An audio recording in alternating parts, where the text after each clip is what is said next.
थोड़ा चूड़ी फूट जाई रंगा छूट जाई तमन्ना रूठ जाई तोहरा राजा जी के दिलवा टूट जाई तोहरा राजा जी के दिलवा टूट जाई तोहरा पिया जी के दिलवा टूट जाई हमारा राजा जी के दिलवा टूट जाई हमारा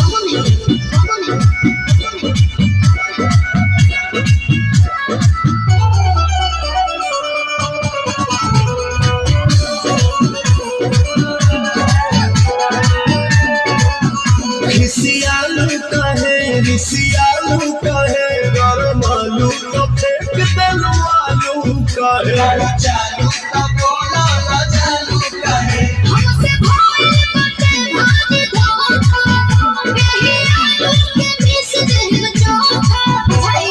देबू नहीं खाए तो बोला कमाए चित टूट जाए तेरा टूट खाए तेरा टूट खाए तोहरा राजा जी के दिलवा टूट जाए।